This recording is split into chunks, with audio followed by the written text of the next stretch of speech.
what the card is looking like right now for WrestleMania, it looks like we're going to be getting Daniel Bryan versus Sheamus possibly. From what's been rumored, John Cena versus Bray Wyatt, Batista versus Orton for the WWE Championship, Undertaker versus Brock Lesnar, and there was something else. CM Punk versus Triple H.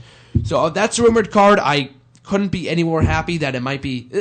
Technically, it's not free on the network since we're paying $60, but it's $10 a month. So you're not paying $60 at a time. It's different. No. I hate when people say that. It's completely different. I don't get about the network. Maybe you can enlighten me about the network. When it says when you order with a 6 month guarantee, does that mean you pay $60 up front for 6 months? That's what I was wondering too. I have no idea. I was wondering the same exact thing. I hope not. That would be stupid. Either way, it's still a good deal. Oh yeah, absolutely. But I'm just saying, you have to pay it up front, or is it $10 monthly like a normal charge, or is it like a 6 month upfront charge? Which even if it's an upfront charge, is still not a bad deal. I think it's something like. I think it's something like $10 a month, and you can't cancel it until you hit 6 months. That would be okay, but even if they have a $60 up front thing, that's not that bad. You're basically paying for Mania plus all the other pay-per-views come with it for free. So I mean, it's not a bad catch. If that's a catch, it's not a bad catch. No, yeah, it's definitely a good. It's definitely a good deal, but I just don't understand that how you would pay $10 a month if you pay $60 up front. Of course, yeah, it would divide into $10 a month, but they're not going to charge you $10 a month. You would just pay it all up front. That doesn't make any sense to me if it is true. But regardless, if that's the card for WrestleMania, but it's still not a bad deal, even at that. No, yeah, absolutely. But even if that's the card for WrestleMania, I couldn't be any more happy that it's going to be for free, because that looks like a crap card on paper, honestly, especially given that it's WrestleMania 30 and the 30th anniversary of their biggest show of the year. So, Jamie, I want to start with you. What do you think of the card that's being rumored at the moment, and your thoughts on how you would change it, and even if you're going to purchase it? Well, obviously you will be, but, your thoughts anyway. Yeah. Well, as a rumored card right now, I'm not all that crazy about it. I mean, I'm going to end up getting it anyways because it's WrestleMania 30 and it's, WrestleMania period. But as for, the card itself, the one match that I want to happen at WrestleMania 30, and it just needs to happen before he's done, John Cena versus The Undertaker. I want to see that match more than Lesnar-Taker, to be honest. So that's the one match that I want to see, and if that's the only one that I can change, so be it. But yeah, as for the card right now, I mean, I'm not thrilled, but I mean, it might be all right. Never know. It'd be better than WrestleMania 29, that's for sure. Yes. At least it's not full of rematches. So. Exactly. Well, I mean, Daniel Bryan versus Sheamus is a rematch. Punk versus Triple H, not really. I mean, the roles are reversed, and it's been a couple years. But Bryan versus Triple H is a big, big rematch. Orton versus Batista is a big, big rematch. Undertaker versus Lesnar. So maybe let's rethink that for a second. It might be a card of rematches, but yeah, but at least these are rematches from matches that didn't happen last year.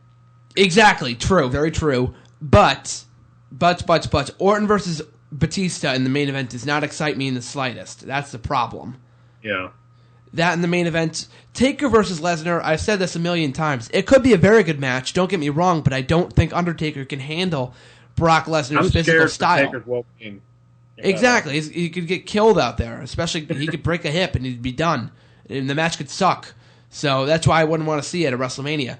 And let's face it, I mean, who else, aside from Brock Lesnar, is there left for Undertaker to face? And I don't want you to say Sting, because I don't think Sting, even if he does sign with the WWE, I don't think he would be ready to debut by WrestleMania season.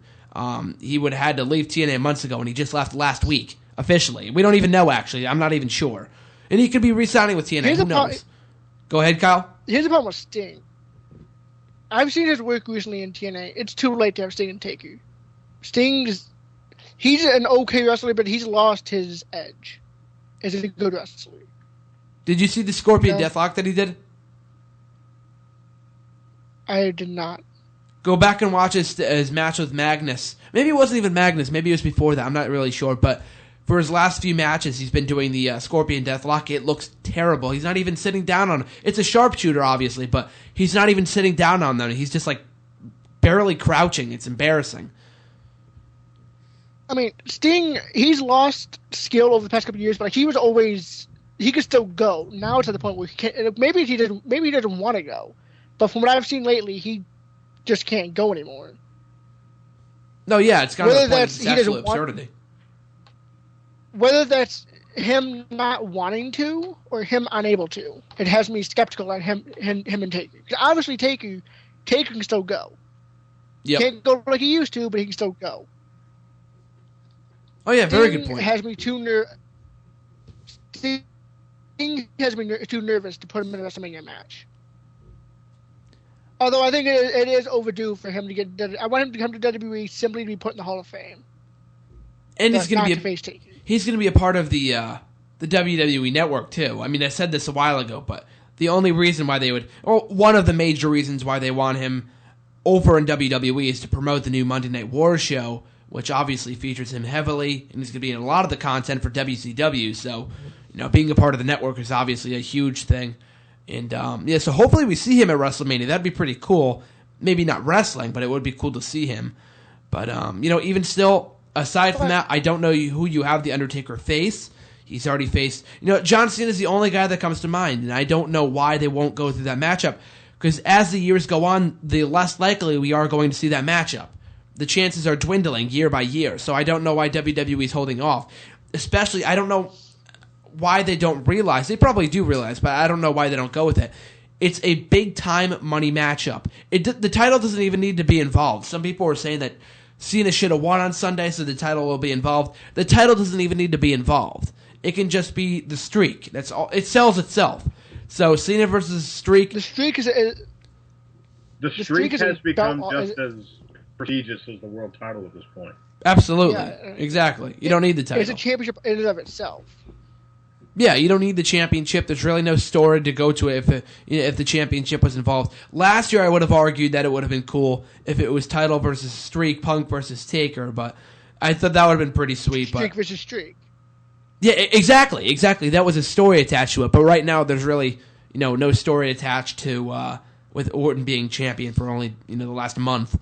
But even still, I'm a bit disappointed by the WrestleMania card. I hope that WWE, they heard the reaction, obviously they did, on Sunday, and they wake up and they come to their senses and not put Batista against Orton at WrestleMania, or at least in that format.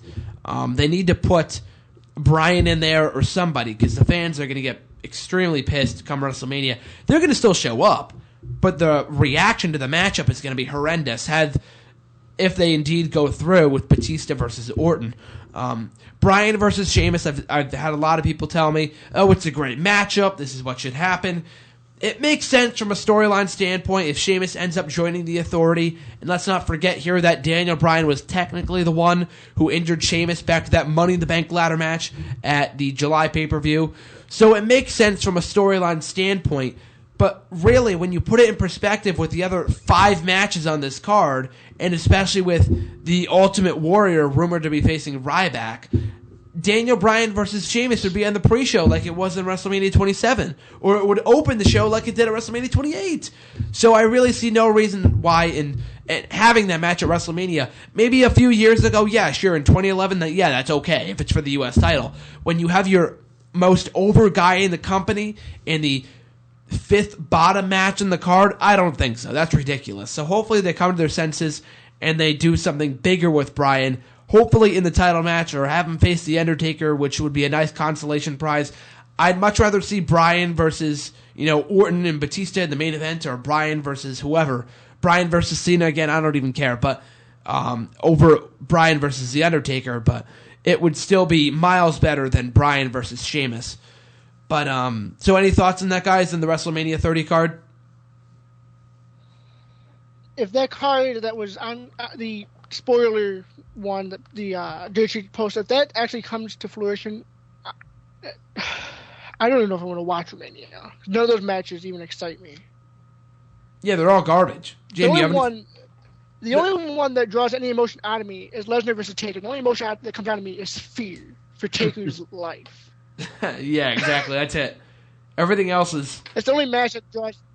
That's the only match that draws emotion out of me. It's not even the right kind of emotion. I'm scared to death for Taker, for his well-being and his health and his life. Oh yeah, absolutely. I mean, that's the whole issue. You want to go ahead, Jamie? Besides that, if that card does end up happening, I mean, like, I'll watch it still. And knowing me, I'm probably still going to be pumped for it just because it is WrestleMania.